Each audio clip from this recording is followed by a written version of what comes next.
Each and every year, the United States has been importing more and exporting less. Meanwhile, production levels continue to drop, and we continue to sell off our large companies to foreign interests. As a result, tax revenues have fallen as there are fewer American-owned companies remaining to produce wealth and generate taxes. Our government, already drowned in foreign debt, must perpetually borrow more to continue operating. Every level of our economy has been impacted by this enlarged debt.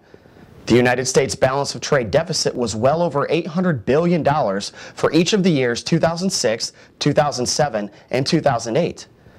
In 2009, the annual trade deficit finally lowered to about $500 billion, an improvement, but still completely unacceptable, mainly because this difference is largely due to the recession. It reflects a drop in all economic activity rather than a substantial increase of exports relative to imports. From 2000 to 2009, just a 10-year span, the United States had a grand total of $6.3 trillion in trade debt. This is money lost that could potentially come back and be used to buy out more American industries. No country can continue to exist on debt, especially when there is very little probability of ever repaying it. We cannot continue to delude ourselves with the idea that we are still a world superpower.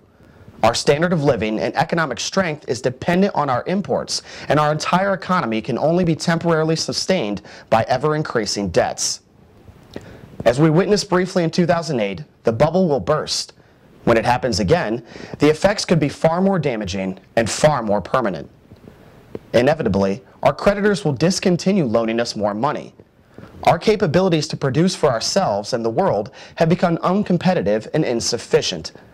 Our manufacturing infrastructure and labor force are being dissolved and replaced overseas.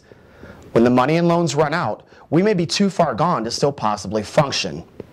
Steps need to be taken immediately, and we need to let our leaders know how critical our situation is. This process of change may seem difficult to commence, but it will pale in comparison to the negative consequences of the alternative.